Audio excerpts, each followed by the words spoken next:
Bom, boa tarde a todos, a paz de Cristo, a todos os nossos visualizadores. Nós estamos mais uma vez aqui iniciando um Hangout e esse Hangout vai falar sobre a lição 13, José, a realidade de um sonho. Nós estamos aqui com o nosso professor José Rosildo Lima, professor da AD Tempo Central de Horizonte, e nós vamos hoje abordar sobre a vida desse personagem bíblico que no Antigo Testamento representa também um tipo de Cristo. Leudo, a paz de Cristo, pode começar, mano. Pai do Senhor, a todos os amados irmãos, ouvintes, internautas, professores, alunos, superintendentes da Escola Bíblica Dominical. É uma honra, é um prazer estar em mais uma aula. Esta aula de número 13, que traz como tema José, a realidade de um sonho. Wagner, hoje nós temos a nossa última aula. Esta aula que vai dar o encerramento desse último trimestre de 2015. Nós já temos uma próxima lição aí já na frente, que é sobre escatologia, mas vamos ficar atentos só nesse tema, José e o sonho e a sua realidade. Irmão Wagner, a nossa lição de hoje, ela traz um texto áureo que fala de Faraó, que tem o testemunho de que José tem o Espírito de Deus. A realidade é essa, pois José, ao sonhar, ao ter interpretações divinas, esse sonho veio a se concretizar. Realidade é essa, que quando se tem o Espírito de Deus, a notícia da manifestação do Espírito Santo, ela é notória, porque ela serve de base para evangelismo, como aconteceu no caso daquelas 17 nações que ouviram no dia de Pentecoste. José, ele era um filho amado, o filho amado de Jacó. Sendo ele o filho amado e predileto, podemos dizer assim, porque Jacó, ele faz uma túnica de várias cores, simbolizando ali o pacto que Deus fez com Noé. Noé recebeu de Deus um pacto que era exatamente aquele arco celeste, que nós conhecemos como arco-íris, com várias cores. Assim era a túnica de José, colorida. Então, por esse motivo, trazia discórdia no meio dos seus irmãos. Os irmãos de José odiavam a José, primeiro, por causa dos seus sonhos. José sonhava e eles interpretavam. Esta é a razão de nós sonharmos, sem precisar nem mesmo interpretar, porque Deus encarregará de que até mesmo os nossos inimigos venham a entender quais são os planos de Deus.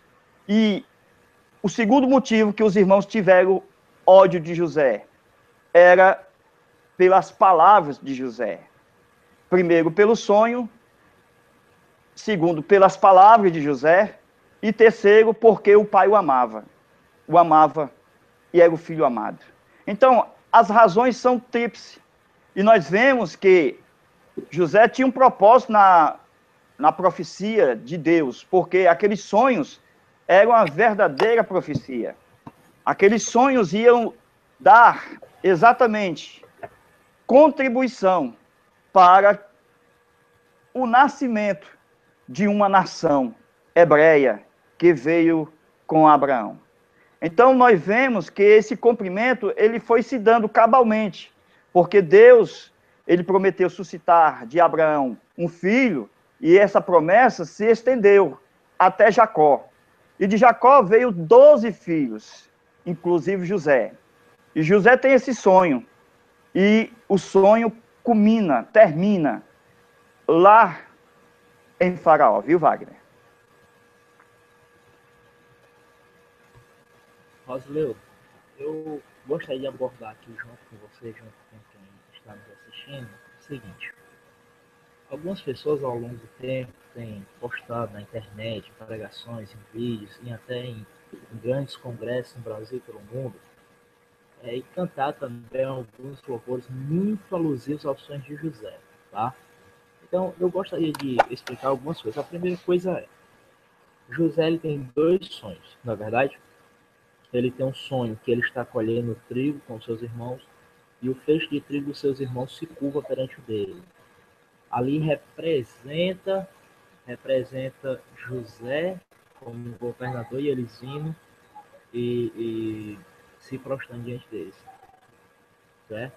Depois ele tem outro sonho que ele diz que ele vê 11 estrelas, que representam seus 11 irmãos, e ele vê também o sol e a lua se prostrando perante ele, que é a mãe e o pai dele. Veja que interessante, quando ele faz essa revelação, a Bíblia diz que seus irmãos não podiam mais falá-lo pacificamente, certo? Porém, o seu pai guardava tudo aquilo no coração. Por quê? Porque o seu pai tinha tido uma experiência com Deus. Veja que nenhum dos irmãos dele, Leudo, e as pessoas que estão assistindo esse vídeo, que assistirão, eles contam que o pai nenhum sonho, nenhuma revelação divina, algo que Deus quer me repassar. A Bíblia diz que Jacó guarda no coração, a Bíblia vai dizer que Maria, com todas as palavras do anjo, guarda aquilo no coração. Então assim, você vê que toda vez que Deus revela algo, as pessoas que realmente têm um entendimento de Deus, que já tiveram grandes experiências com Deus, elas guardam aquilo no coração. Elas não fazem a atitude que os irmãos de José fizeram, tá certo? Por quê? Porque elas sabem que Deus pode fazer aquilo. A questão é, por que eles guardaram no coração? Porque, primeiro, ele não entenderia como se daria aquilo. Por ele morar em Canaã, ele não era rei, José não era rei, José era filho dele, ele era um homem poderoso, mas ele não era rei, ele não tinha nação. E isso viria a ser posteriormente configurado lá no Egito. Segundo, porque até se cumprir, ele teria sim uma posição se realmente era de Deus ou não. Então, por que eu estou dizendo isso? Porque hoje nós temos muito as pessoas dizerem, os seus sonhos não vai morrer, você não vai morrer enquanto não realizar os seus sonhos. Mas quais sonhos? Os meus sonhos ou os sonhos de Deus para mim? Porque os sonhos de José não eram de José. Os sonhos de José eram sonhos de Deus dado a José. Aqui onde mora o X da questão. Você vai ver lá na frente, quando José encontra os seus irmãos, e ele faz toda aquela cena, detém os seus irmãos, prende um e tal, ele vai dizer o que para eles? Vocês intentaram mal contra mim, mas Deus me pôs aqui para salvar a vida de vocês e de meu pai. Então, aqui também, você começa a ter entendimento que as pessoas têm entendimento errado da Bíblia. Primeiro, quem colocou José lá foi Deus. Não foi vó. Quem colocou José lá foi Deus. Segundo, os sonhos não eram de José. Os sonhos foram dados a José e os sonhos eram de Deus, era um projeto de Deus. E terceiro, tudo que Deus faz sempre tem um propósito bom. Qual era o propósito de Deus? Salvar a nação de Israel. Através de quê? Através de José sendo governador do Egito. Então, inicialmente, eu gostaria de falar isso, porque às vezes a gente fala muito de sonho, prega muito e tal, mas a questão não é, são os meus sonhos ou são os sonhos de Deus? Porque os meus projetos podem não incluir muita gente, mas os projetos de Deus sempre incluem a salvação, seja de uma nação, seja de um povo, seja de um indivíduo. Mas o projeto de Deus sempre é para trazer o bem e para trazer bênção. Exatamente. Viu, Wagner? Esse assunto é tão importante porque ele serve para todas as pessoas, inclusive aos jovens. Porque o assunto aqui vai tratar da juventude de José. Ele vai casar só quando está lá como governador. E o que me chama a atenção é que José escolheu fazer as coisas certas. Será que os jovens de hoje têm sido como José? Escolher fazer as coisas certas? Por quê? Porque nós vemos que em José Deus cumpriu todas as promessas desde os seus sonhos. Vocês podem observar que a prosperidade em José estava em toda a sua vida. Estava na casa do pai, estava lá vendido pelos ismaelitas, pelos seus irmãos, lá na cova. Por que eu digo assim? Porque está escrito 4 vezes que Deus era com José. Então, se Deus era com José, não importa qual a situação que José esteja, ou na abundância, ou na fartura, Deus estava com ele. Por ele ser um homem íntegro, ele ser um homem que estava fazendo a vontade de Deus. Vocês podem ver isso, que se nós fizermos como José, a prosperidade de Deus vai estar em nós. Primeiro, a melhor prosperidade é a espiritual. Buscai primeiro o reino de Deus e a sua justiça, e as demais coisas vos serão acrescentadas. E José tinha isso de sobra, porque ele, embora não estava vivendo em grupo com os irmãos, mas ele vivia separado, porque estava cuidando do rebanho do seu pai. Portanto, ele era um homem fiel a Deus. Por isso que quando ele foi vendido, quando ele foi lançado na cova, quando os ismaelitas levaram, compraram com 20 moedas de prata, e ali venderam a Potifar, depois desceu na prisão, depois foi levantado a governo. Tudo isso revela a presença de Deus na vida dele, mostrando o cumprimento dos seus sonhos com respeito aos molhos de trigos que ele teve naquele sonho, viu, Wagner? Perfeitamente, Leo. E aí nós vamos também entrar no método de outra questão. A questão é, quando José é vendido pelos ismaelitas, ele é comprado por quem? Pelo Potifar, que a Bíblia diz que era o senhor da guarda de Faraó. Tá? Ele vai para a casa de Potifar, ele começa a trabalhar, a Bíblia diz que ele se destaca, porque a mão de Deus era com ele prospera, Potifar é abençoado, e Potifar vai e chama ele para ser agora não simples escravo, mas para ser o governante da sua casa. Veja, o homem que chegou lá de escravo agora se torna governante. A mulher de Potifar assedia José, porque a Bíblia diz que ela o assediou, e a Bíblia diz as características dele, que ele era rapaz bonito, formoso de aparência, ele chamava atenção, ele era um escravo bem dotado de beleza. Então a mulher achou que não, ele é escravo, qualquer oportunidade comigo ele vai se deitar. E veja que quando ela fala com ele, veja qual é a resposta dele. Ele diz, como eu pecaria contra Deus eu cometo pecado, e faria mal contra a Potifar. Porque, Leo, quando você faz o que José poderia ter feito naquela situação com a mulher, contra Deus você está pecando, e contra o próximo você está fazendo mal. Porque o pecado é uma agressão divina, é uma agressão que você dirige a Deus, não é ao próximo. Então veja que ele deixa claramente, primeiro, ele diz, olha, eu sou um homem de Deus, temente a Deus, jamais vou fazer isso, eu vou pecar contra o meu Deus. Segundo, se eu fizer isso, eu como escravo, como ser humano, como servo e agora como governante, vou fazer mal ao meu Senhor e a mim. Certo? Então, tudo isso, Leo, é destacado na história de José. Por quê? Porque hoje eu vejo muitas pessoas dizendo assim, eu quero isso, eu quero aquilo e tal. Só que quando surgem as situações de luta, de contenda, elas não conseguem, de forma nenhuma, certo? Fazer uma escolha reta e correta diante de Deus. O que acontece é o seguinte, as pessoas simplesmente abrem mão de Deus, abrem mão daquilo que Deus tem para elas, entendeu? E, infelizmente, se embrenham por outros caminhos. Veja, a Bíblia diz que Deus era com José, mas José também tinha que fazer parte dele. Então, é isso que eu quero trazer à tona, trazer para todas as pessoas o seguinte, Deus é com você, isso não tem dúvida, a partir do momento que você aceita Jesus, Deus é com você, mas você tem que fazer as escolhas certas.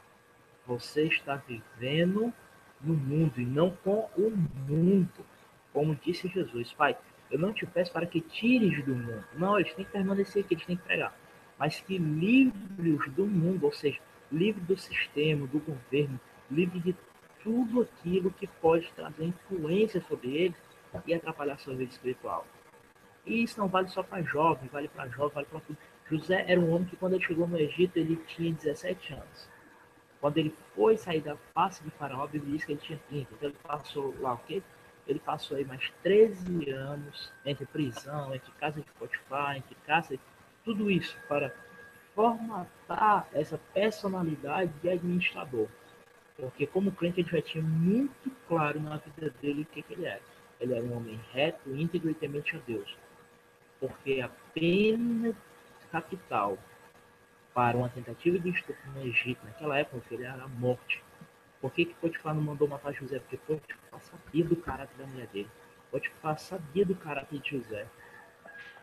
Porque a pena capital era a morte, não tinha esse negócio não. Você é um escravo, você não vale nada. Você é hebreu, que ainda é pior. Você nem egípcio não era. E você tentou estuprar a mulher do teu amo. Meu amigo, você vai morrer. Tá certo? Mas Certo. ele conhecia, Faraó, Potifar, perdão, conhecia o caráter de José e sua mulher. Foi por isso que ele não colocou José para a pena capital. Muito bem. Olha, uma revelação aqui em Atos dos Apóstolos a respeito do nosso tema da nossa lição. Eu gostaria de chamar a atenção dos nossos alunos sobre Atos capítulo 7, versículo 9, que vai falar de José do Egito. Quando Estevão vai ser apedrejado, ele tem uma revelação, ele prega a palavra, e ele começa a dizer a 4 grupos de inimigos que estão ao seu redor, e ele começa a dizer que, no versículo 9 do capítulo 7 de Atos, e os patriarcas, movidos de inveja, venderam José para o Egito. Mas Deus era com ele, com José. Depois, no versículo 10, fala que José foi constituído governador do Egito. No versículo 11, fala que houve fome em toda a região, tanto no Egito como em Canaã. Depois vai falar, no versículo 12, mas ouvindo Jacó que havia trigo no Egito, enviou para lá os nossos pais pela primeira. Então Jacó, ele começa a entender, pelaquela fome que houve, que havia trigo no Egito. Aqui, trigo no Egito, na simbologia da Bíblia, trigo representa Cristo e o Egito representa o mundo. Então, trigo no Egito simboliza Jesus no mundo. E pela primeira vez, quando ele envia os seus filhos até onde está o governador, que ainda não conhecia, eles não conheciam que era José, e pela primeira vez é enviado, a Bíblia diz que José não se dá a conhecer. Os irmãos de José não conheceram a José pela primeira vez. Somente na segunda vez que eles voltam para o seu pai e retorna levando o menino, é que ele, José, se dá a conhecer aos seus irmãos. Isto mostra uma clara simbologia, porque quando Cristo, na sua encarnação, quando ele veio a primeira vez, na sua primeira vinda, ele não foi reconhecido pelos judeus. Somente na segunda vinda é onde seus irmãos hão de reconhecer que ele é o Messias. É tremenda essa revelação na palavra do Senhor.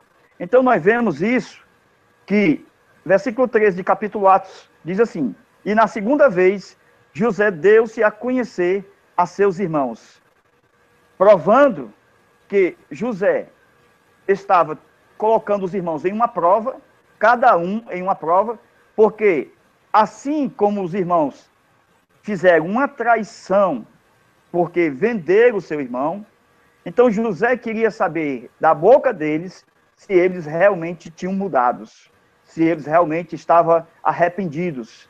Então José começa a fazer algo espetacular, começa a provar um por um, e chega a um ponto em que ele começa a se revelar aos poucos quem, na verdade, estava ali, era o seu irmão. Então, Wagner, Deus é soberano, Deus é maravilhoso, e que eu aprendo nesta vida de José, com respeito, como você bem falou aí, sobre a mulher de Potifar. Aquela mulher fez uma cilada muito sagaz. Nós vemos que nos últimos dias, Satanás tem usado várias pessoas destas formas, sagacidade. Então, ali é um tipo de Satanás. Outra coisa importante, José, ele não era um homem que era concupiscência, ou tinha concupiscência. Quem teve concupiscência foi a mulher, e colocou a culpa em José. Portanto, José manteve-se fiel a Deus, venceu a prova, mesmo lá dentro do calabouço, Deus foi com José, mostrou sonhos e Deus revelou com interpretações. As interpretações dos sonhos, muitas das vezes, faz com que as pessoas venham também se irar. Quantas pessoas hoje não são usadas por Deus na igreja, no dom, e pessoas, assim como os irmãos de José, começam a ter invejas, começam a vender, entre aspas, o seu irmão. Então, somente no final da história, os seus irmãos vão reconhecer que Deus era com José Wagner. Eu gostaria, diante do que você falou, de destacar alguns pontos da vida de José. O primeiro é, a Bíblia diz que José ele foi bem sucedido na casa de Potifar. Ele passou um tempo, depois ele foi parar no calabouço. Lembrando que José já vinha da casa de Jacó. José já tinha uma cultura, uma bagagem, porque a Bíblia diz que José não saía para trabalhar. Ele ia, olhava o campo e dava o que a notícia do seu pai da má fama dos seus irmãos. Então, a primeira coisa que eu quero destacar, tem pessoas que querem que Deus coloque ela em cargos, ou em projetos, ou em trabalho, ou em empresa, mas querem simplesmente que seja da noite para o dia. Veja, José chegou no Egito com 17 anos, ele foi à presença de Faraó com 30, ele passou 13 anos anonimato. Aí o camarada hoje com 2 dias, 3 dias, quer gravar um DVD, quer pregar um CD, quer estourar. Calma, você tem que percorrer os caminhos, você tem que correr atrás, você tem que se estruturar, você tem que batalhar e você tem que contar com a ajuda de Deus. A segunda coisa, José chega a governador, mas ele não chega eleito não. Quando ele chega na casa de Potifar, ele já tem uma estrutura, porque ele é uma espécie de supervisor do seu pai para com seus irmãos.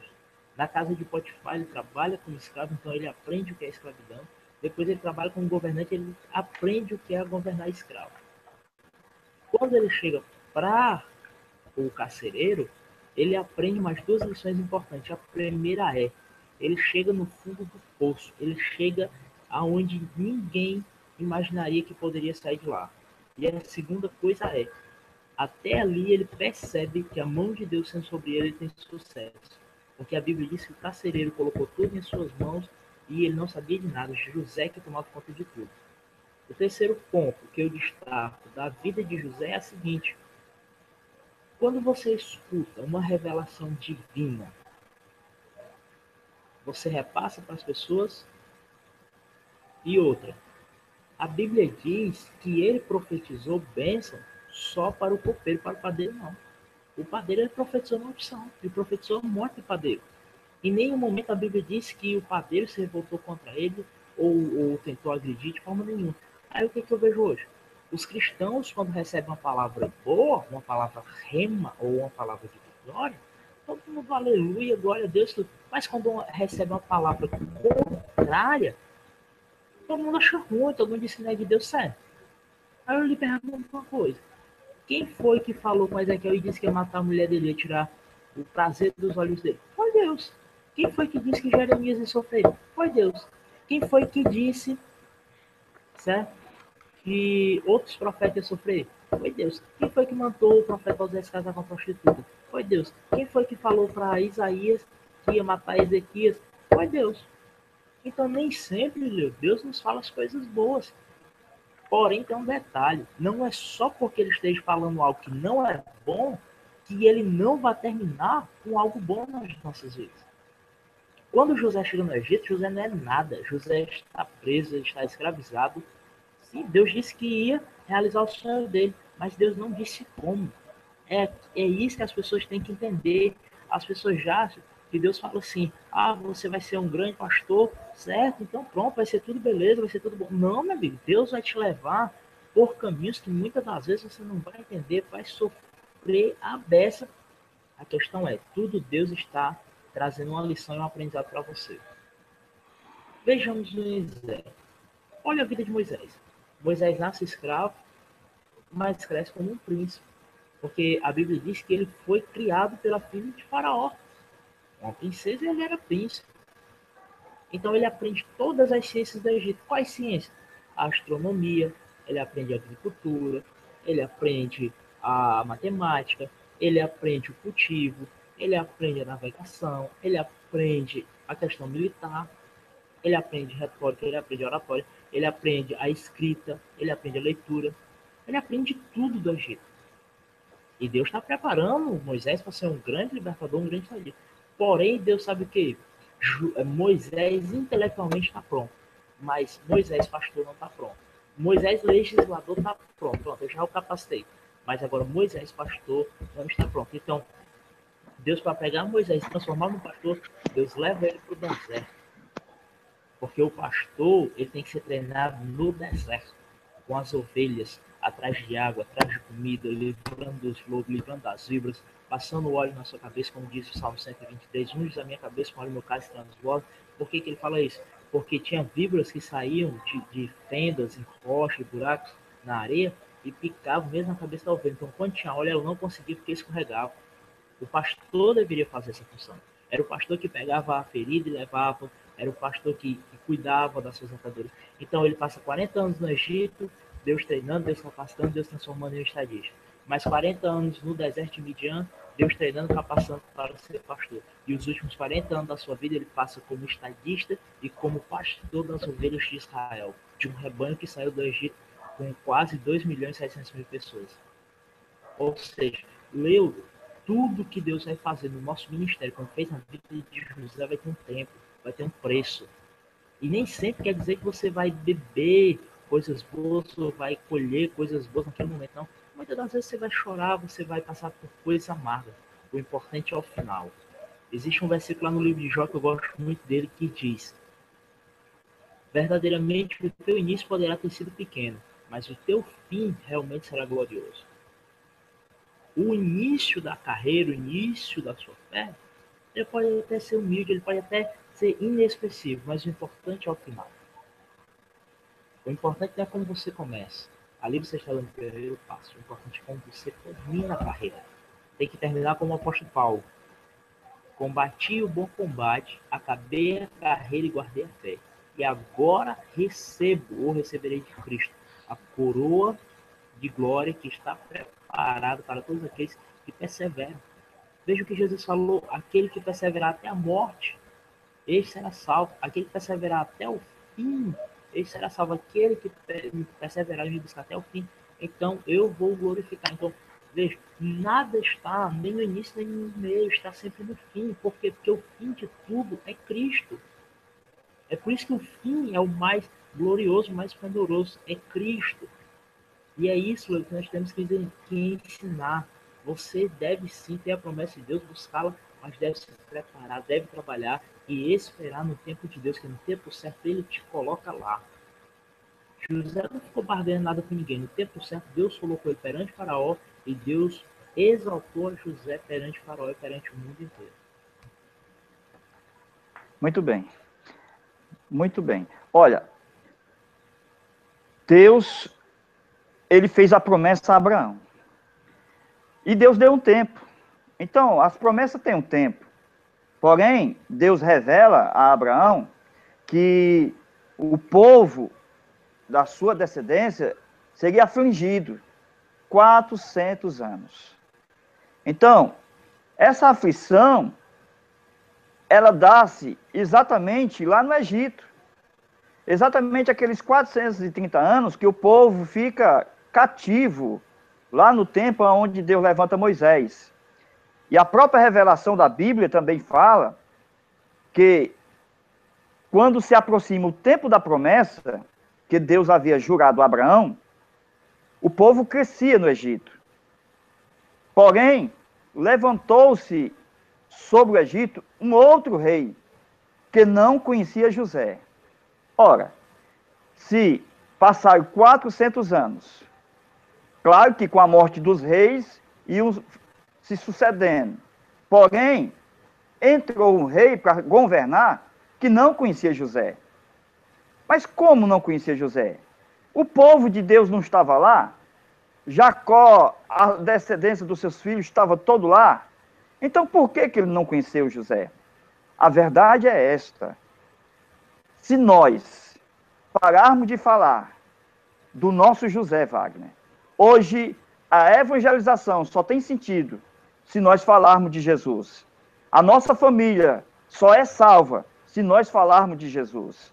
A pregação do evangelho pela fé só tem sentido se for cristocêntrica. Não há evangelho sem Jesus. E se nós pararmos, se a igreja parar, se dentro do nosso lar parar de falar de Jesus, ninguém vai conhecer Jesus. Então, assim como esse outro rei não conhecera José, claramente, o povo parou de falar de José. E outra coisa mais, foi necessário que, nesse tempo, Deus levantasse um homem para salvar o povo do Egito.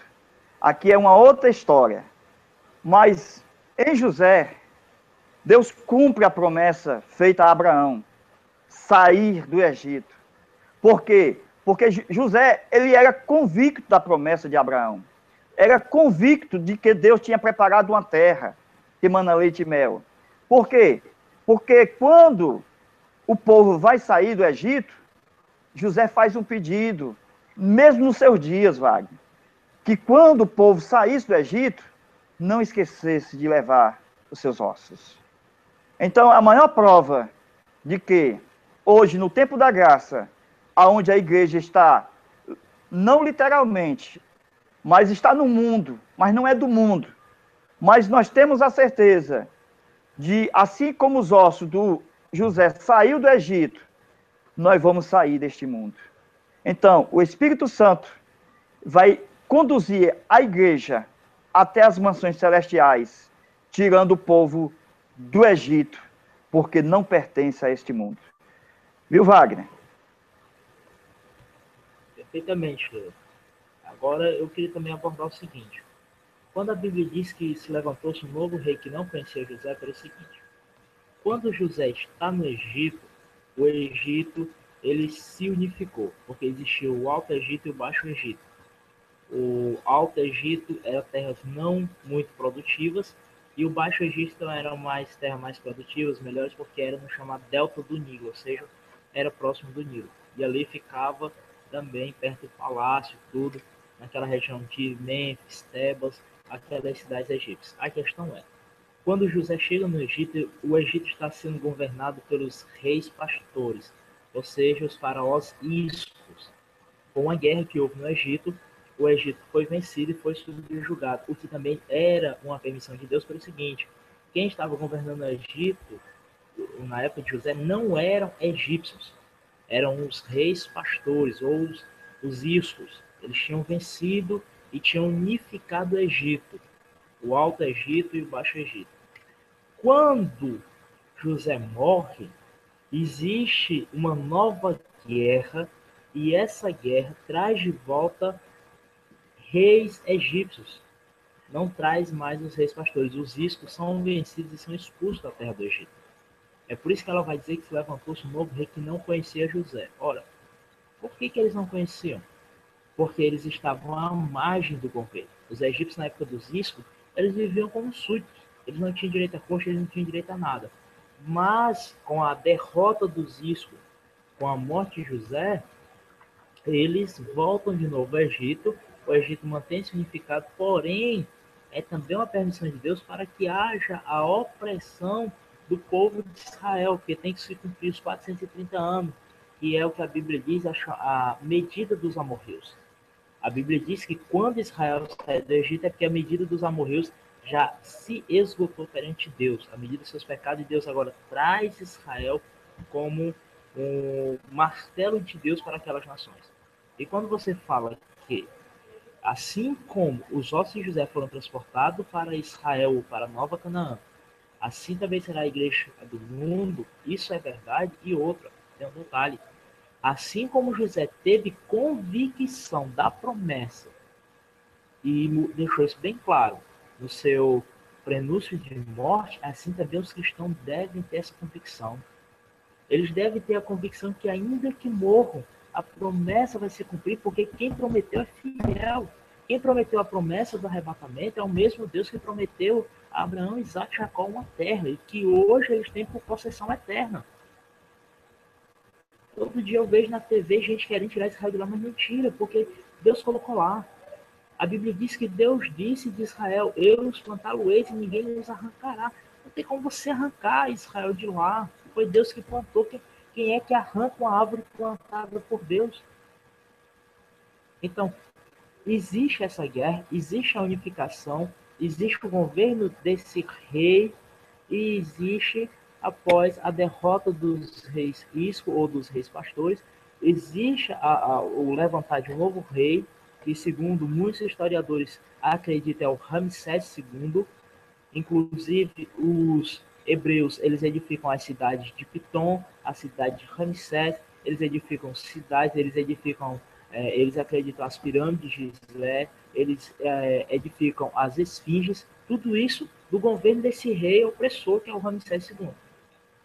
Mas Deus levanta a Moisés para cumprir aquilo que Deus falou para Abraão, Isaac e Jacó e que José deixou claro para os seus irmãos. Eu vou morrer e vai se levantar o opressor.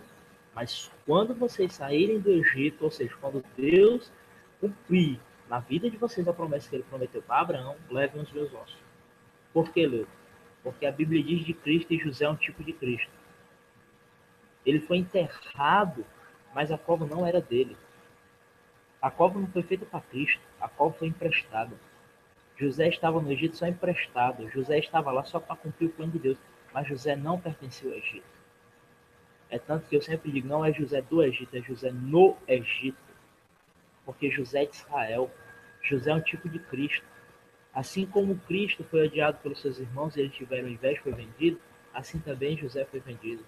Assim como José veio para salvar e libertar o povo de Israel através de uma indicação divina, assim também Jesus veio para salvar o povo de Israel pela indicação divina.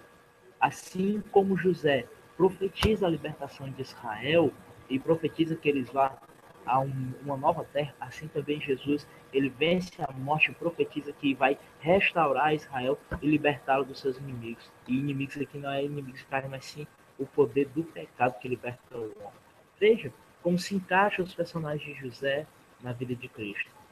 Um é vendido por 20 moedas de prata, o outro é vendido por 30, um vai para o calabouço, o outro vai para as mãos de Herodes, vai para a mão de Caifás, vai para a mão de Pilato. Um sai do calabouço para ser governador e o outro sai do seio da terra após 3 dias para ser rei eterno e supremo sobre Deus e sobre todos. E assim como um profetizou dizendo que Israel sairia de lá, o outro profetizou melhor, profetizou dizendo, vocês vão sair, mas eu venho buscar vocês, eu venho arrancar vocês dessa terra, eu venho arrancar vocês daqui e vou levar para sempre comigo.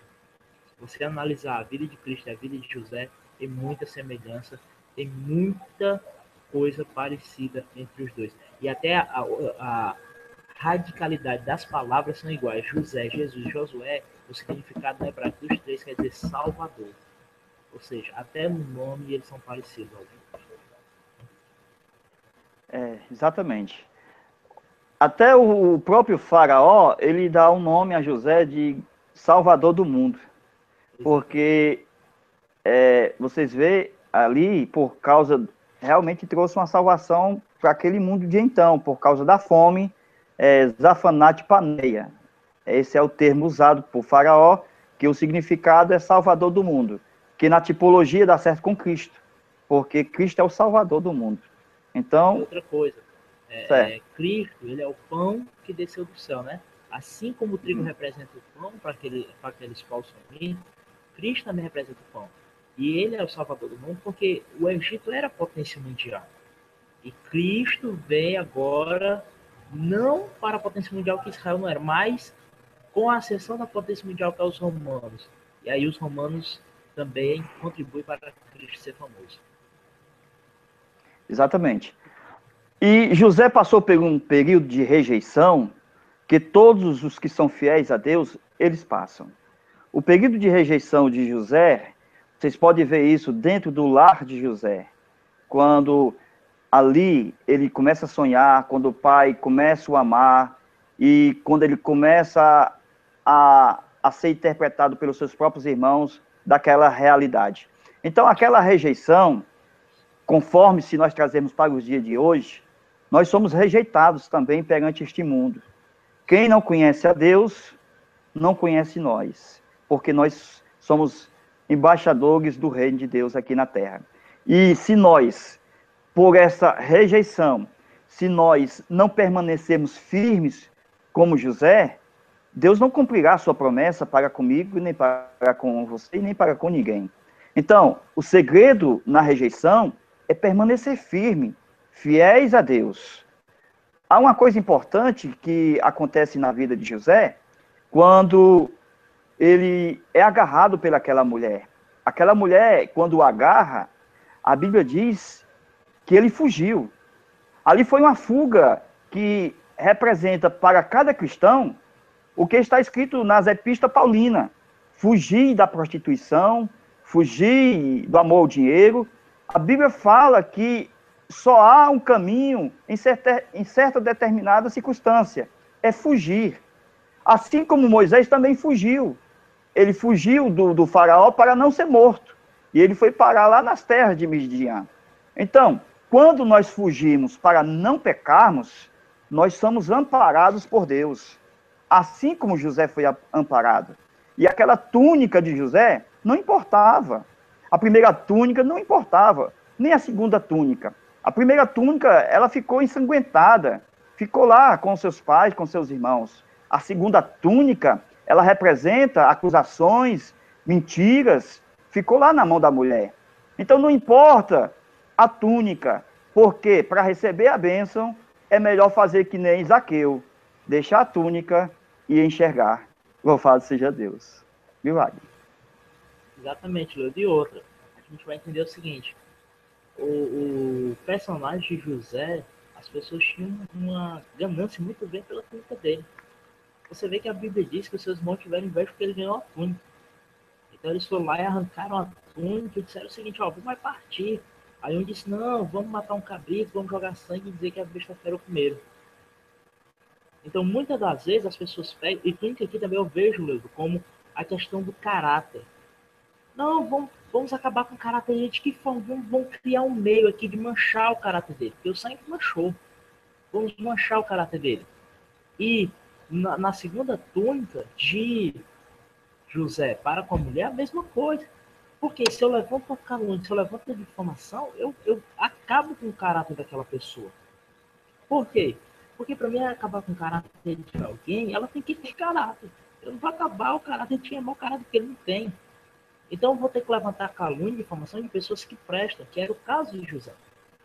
É tanto que a Bíblia diz que ela conserva a túnica perto de si, ou seja, ela tem um desejo de perante Potifar, ela largar a túnica aos pés de Potifar e dizer, tá vendo o cetro que você trouxe, hebreu?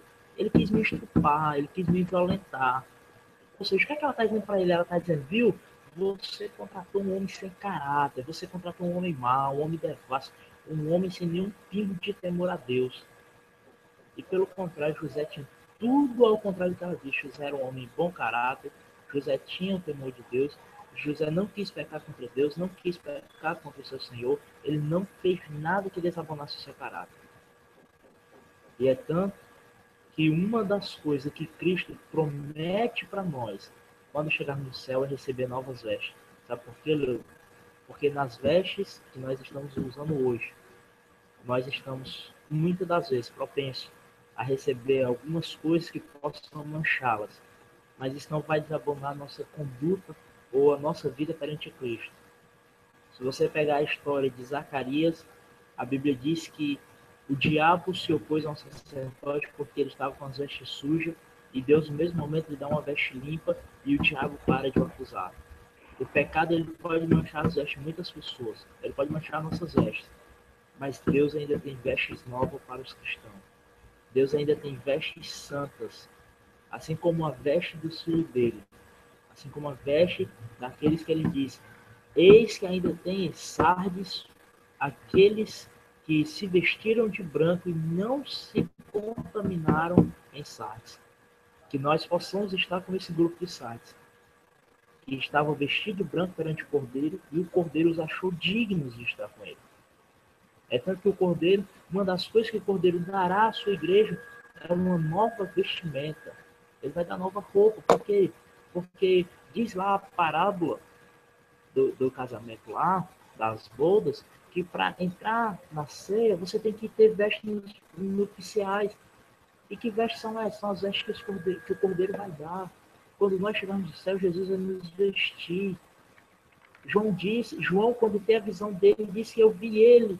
Aí vai descrever tudo e vi as suas vestes, eu vi um cinto, eu vi ele com veste de linho. Tudo que a Bíblia fala de veste está falando de mudança, está falando de caráter, está falando de uma nova estrutura. Você vê que naquela época era comum, quando o homem se é levado a uma posição importante, ele ser vestido de linho ou de púrpura. Veja o caso de José. A Bíblia diz que ele foi vestido de linho fino. E até hoje o algodão egípcio é o melhor algodão do mundo para roupas. Você compra um algodão no Brasil, um saco de algodão por R$200, você compra um egípcio, ele é 500. Ele é 3 vezes mais porque ele é o melhor. E foi desse algodão que Cristo vestiu a José. E é isso que ele está querendo dizer para nós. Eu vou vestir vocês de uma forma que vocês não vão ter mais mancha nas vestes de vocês. E espiritualmente ele já nos vestiu. Com o quê? Com o Espírito Santo. Porque ele nos selou, o Espírito Santo nos vestiu espiritualmente. Para que nenhuma mancha do pecado venha manchar nossas vestes perante o Cordeiro de Deus. Porque o seu sangue já nos limpou, como diz Isaías. Entre na presença dele e arrazoais com ele. Porque ainda que os vossos pecados sejam vermelhos como a escarlate, ficarão brancos como a lã. Ou seja, eu vou te dar uma nova vestimenta. Wagner, importante aí essa questão da concupiscência que muitas pessoas hoje estão arrasadas, estão caídas, porque estão dando lugar a essa concupiscência. Vocês podem observar isso, que a vida dessa mulher que ficou agarrando José é a vida de muitos cristãos que tem hoje na atualidade. Ou seja, eles estão casados com 2 maridos. Eles estão querendo viver na carne e, ao mesmo tempo, viver na igreja, querendo servir a 2 senhores. E você não pode ver que isso é correto, porque Paulo ele vai ensinar que nós temos que dar lugar ao Espírito e não à carne. Por quê? Porque, conforme o que está escrito lá, que os que são da carne são conforme filhos segundo a escrava. Os que vivem segundo a escrava são o lado do Sinai. Então, estão debaixo da lei, estão debaixo da maldição. Então, temos que ser filhos da promessa, como disse a lição anterior, assim como Isaac. Então, Deus, ele revela para nós que precisamos ser santos. E muitas pessoas não têm se santificado. As pessoas hoje em dia, por exemplo, Wagner, se um obreiro sobe no púlpito, se a calça dele está transparente, ele desce na hora, meu amado. Por quê? Porque vai revelar o Saturno e o Marte. E quem é que vai aceitar isso no próprio púlpito da igreja? Mas só que as nossas igrejas, de um modo geral, infelizmente, têm aceitado isso em relação às blusas das irmãs. Hoje, é uma moda que se usa uma blusa transparente, em que se dá para ver o decote da roupa íntima por dentro. Então, isto se chama lascívia, e que a Bíblia reprova. Se nós não acreditarmos no que Jesus falou, então vamos rasgar a página da palavra do Senhor. Então vamos deixarmos de ser crente, porque a Bíblia é a verdade. Então, seja o homem mentiroso, mas Deus é verdadeiro. Então, Deus jamais se curvará diante de um homem. É o homem que tem que se curvar diante de Deus. E se Deus falou, está falado. Então, cremos na palavra do Senhor, porque ela é a verdade. E Deus há de abençoar, assim como José, a fugir de determinados costumes que, infelizmente, hoje as nossas igrejas, de um modo geral, está sendo acometido, porque a concupiscência da carne, dos olhos e do mundo não é do Pai. Somente quem vive fora do Pai é que vive uma vida assim, na carne, desagradando a Deus, e assim vive com aquelas obras, que são 17 obras, e a última, coisa semelhante. Coisa semelhante, Wagner. Às vezes a pessoa diz, não uso isso não, mas usa parecido. Então é coisa semelhante. Então que Deus nos abençoe, que nos guarde a geração desses últimos dias, que venha a aceitar a palavra de Deus como ela é. Viu, Wagner? Se quiser comentar mais algo sobre esse assunto, fica à vontade. Eu acabei de lembrar que algo muito interessante que eu vejo na história de José, que é o nome do filho de José. Você sabe que o judeu ele coloca o nome do seu filho conforme a ocasião, né? Então, a Bíblia diz que o seu primeiro filho chama-se Manassés e o segundo chama-se Efraim. Manassés significa eu me esqueci dos trabalhos da casa do meu pai. E Efraim significa Deus me fez crescer em terra estranha. A vida de José em dois polos, o antes e depois. Mas que trabalho era esse da casa do pai dele? Não é verdade? A Bíblia não diz que ele trabalhava, mas ele era uma espécie de supervisor dos seus irmãos. Por quê que ele trabalhava? Porque quando o faraó pergunta como pode o Egito sobreviver, ele diz assim, você pegue um homem inteligente, capacitado, mande ele sair por toda a terra do Egito, mande ele cultivar a terra, mande ele pegar 1/5 de tudo que for produzido, ou seja, a cada 5 você guarda do que for produzido, deixa o povo comer o que está sendo de abundância na terra, vai armazenando em todo o Egito, e você guarda sobre guarda, ou seja, você coloca o exército para guardar, e quando vier o tempo de seca, você vai e dá para o povo. Fala, opa, peraí. Você está me falando de um homem inteligente, mas você está me dando toda a receita, então você é esse homem. E a Bíblia diz que essa palavra pareceu boa aos olhos de Faraó e dos seus servos. Porque ele reconheceu nele, Deus, não só a questão do Espírito Divino, as pessoas estão muito enganadas nessa questão. Ah, mas Jesus disse que o Espírito fará lembrar. Para lembrar de quê? Do que você estudou, do que você leu, do que você aprendeu, do que você trabalhou na sua vida. O que ele está querendo dizer? Você precisa ter experiência com Deus e precisa ter experiências na igreja, nos relacionamentos, no trabalho. Como é que ele sabia tudo aquilo? Ele tinha aprendido, Leo.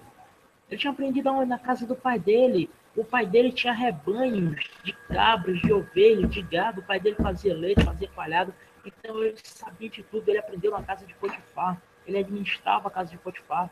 Então José, ele se mostra ali um homem capaz, um homem totalmente capaz de administrar um país, porque ele administrava a tenda do pai dele, que o pai dele morava em casa. Depois ele administra a casa de Potifar. Depois ele administra o cárcere. E por fim ele está administrando todo o Egito, salvando o mundo. E principalmente salvando Israel. Então ele dá o nome aos seus filhos de Manassés e Efraim corretamente. Uma segunda coisa que eu vejo nesses nomes é o seguinte. Efraim.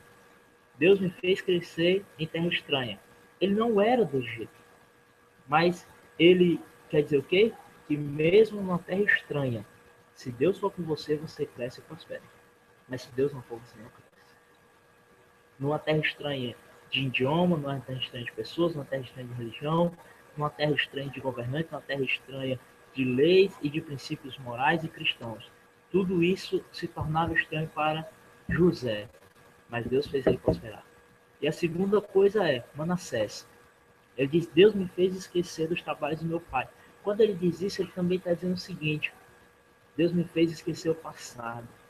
Sabe os meus irmãos que pecaram contra mim? Deus me fez esquecer. Eu não vou lançar o pecado deles em rosto. Sabe a inveja que eu tinha? Deus me fez esquecer. Sabe a roupa boa, a casa boa que eu tinha do meu pai? Deus me fez esquecer. Por quê? Quando o passado passa, quando o que é presente se torna passado e chega um futuro, então Deus revela o seu de melhor para mim. É tanto que Salomão diz em Eclesiastes, não diga que os dias passados são melhores do que os de hoje, porque o que você sabe hoje, o que você tem hoje de Deus, é muito melhor do que o que você sabia ou do que você tinha no passado. Então José está ensinando isso para os crentes de hoje na sua vida. Meu irmão, o que aconteceu no passado, esqueça, faça o que Paulo diz, as coisas que passaram para trás fica, prossiga para o alvo, que é um alvo, é Cristo Jesus. Essa passagem no grego, ela vai dizer, eu faço um esforço violento, eu faço um esforço com todo o meu corpo para se projetar para frente para Cristo. Esqueça o passado, projete-se para frente e faça como José. Prospere em meio a uma terra estranha. Prospere em meio a uma terra estranha, porque Pedro vai dizer na sua carta para os cristãos de todo mundo, ele diz, amados, vós não sois dessa terra, mas sois peregrinos. Se você é peregrino, você não pertence a ela, você é estranho, você é estrangeiro. Você está peregrinando, está passando os dias aqui, porque a nossa pátria, diz Paulo, estamos aguardando uma pátria celeste, a qual Deus é o construtor, a qual Deus é o arquiteto. Que pátria é essa? Jerusalém, a cidade que desce do céu, que João disse. É para onde nós iremos morar, Deus. Muito bem, Wagner. Nós estamos aguardando essa bem-aventurada esperança. Uma coisa importante aqui, já para nós encerrarmos, acho que já estamos quase chegando no momento finais, e é importante nós frisarmos a respeito de 11 irmãos contra 1. 11 irmãos contra 1. Agora, voltamos para o caso do início da raça humana. Por exemplo, Abel, 1 contra 1. Caim matou Abel. Agora, interessante que 11 contra 1 não mata. Não matou José, os 11 irmãos. Nós vemos que, depois de Abel, Deus trouxe uma proteção para as pessoas que lhe pertencem. Nós podemos ver isso na Bíblia Sagrada, até mesmo no Salmo 37, que o anjo do Senhor acampa-se ao redor dos que o temem e os livra. Depois Deus mostra ser o guardador, tanto de Israel como daqueles que o buscam. 1000 cairão ao teu lado, 10.000 à tua direita, mas tu não serás atingido. Esse negócio de Caim matar Abel, acabou-se. Agora, Deus vai proteger os seus. Nenhuma praga chegará à tua tenda. O diabo não toca no ungido de Deus. Então está seguro. O homem de Deus, ele tem seguro de vida hoje. Viu, Wagner? Pronto, é isso aí, meu. Eu quero mais uma vez agradecer a todos que estão vendo e os que irão ver esse vídeo. Eu gostaria agora, meu, de mostrar aqui 2 documentos. E o primeiro é 10 motivos pelos quais sou um aluno da Escola Bíblica Dominical. E o segundo é 10 motivos pelos quais sou um professor da Escola Dominical. Certo? Então, eu vou mostrar para você e também para todos os internautas que estarão vendo esse material. Tá? Eu vou mostrar aqui para todos.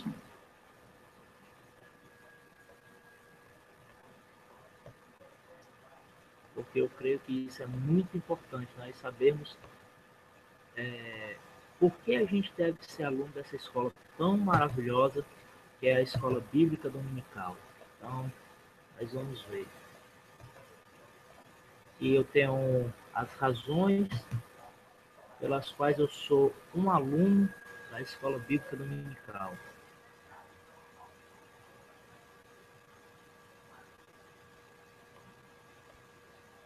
Abrindo aqui o documento, no slide.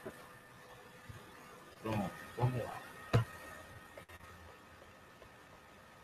Aqui está. Wagner. Oi. Tu passou para minha tela, não? Não. Não, tá certo aí? Tá. Certo. Tá vendo aí, tu? Não. Tô vendo as 2 telas estão mostrando eu aqui. Espera aí, só um minuto.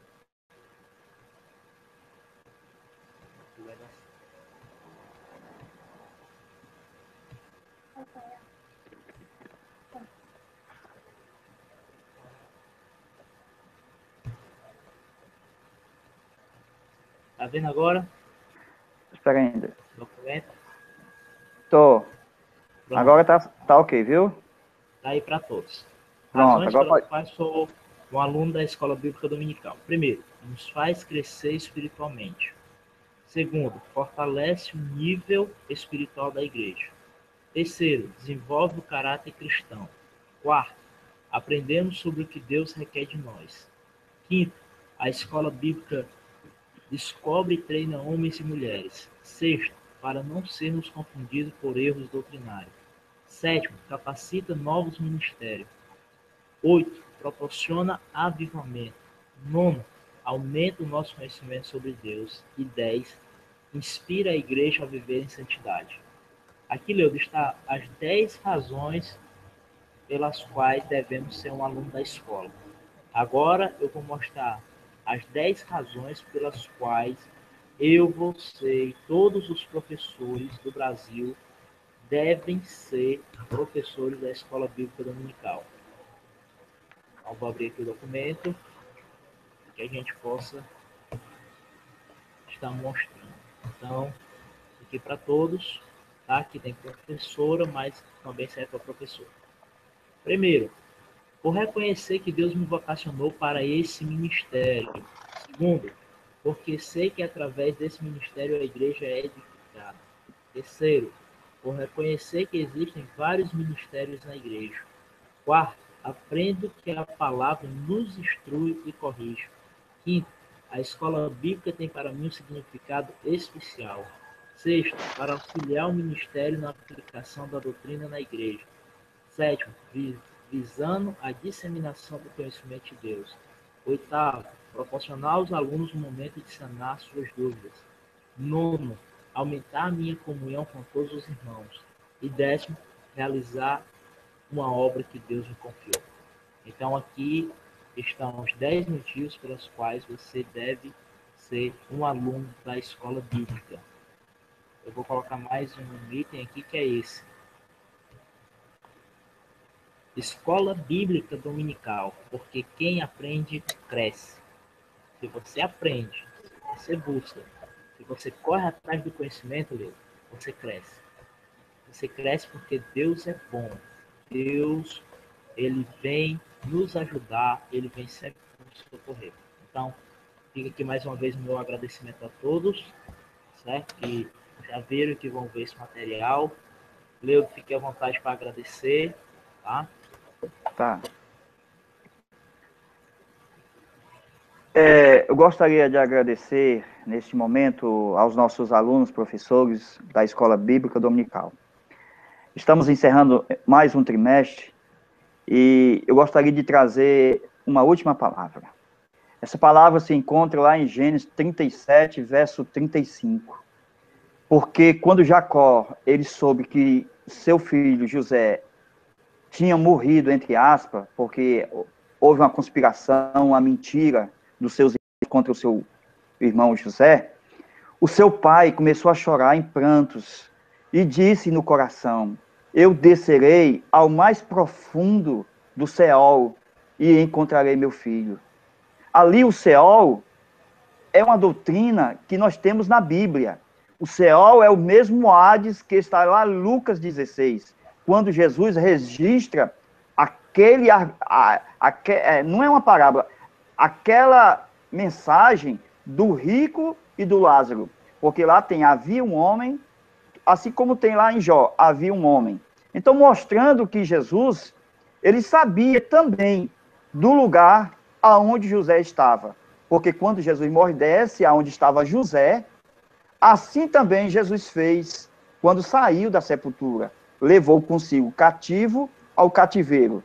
Lembrando que quem serve a Jesus hoje, ele levará também os que estão cativos neste mundo, aprisionados nessa terra, para o cativeiro que é o céu. A nova Jerusalém será a nossa nova cidade e juntos estaremos para sempre com o Senhor. Que Deus abençoe você, professor, aluno, superintendente da Escola Bíblica Dominical. E desde agora eu deixo a paz do Senhor para todos, viu, Wagner? Amém. Deixar a paz do Senhor para todos, agradecer a todos aqueles que estão vendo nossos vídeos, dizer que a escola é um dos ministérios mais importantes que a igreja tem, todos os ministérios são importantes, mas esse eu destaco por auxiliar aos pastores, aos presbíteros, diáconos, na questão da doutrina e no ensino na igreja. Você é aluno, zele pelos seus professores, zele pela equipe da escola, zele pela escola. Ele é o maior curso teológico que pode existir na face da terra, chama-se Escola Bíblica Dominical. Aos professores, se dedique, esmere-se no ensino, cada dia lute mais para fazer dessa escola uma escola melhor. Aos superintendentes, ame, incentive, apoie tanto professores como aluno, porque vale a pena o conhecimento divino. E aos pastores, divulgue, propague, se faça presente na escola, honre a escola com sua presença, porque ela é importante, ela precisa e ela vive bem quando os pastores também dão o seu devido respeito e apoio a ela. Então fica aqui o nosso paz do Senhor para todos, que Jesus abençoe a todos. Amém.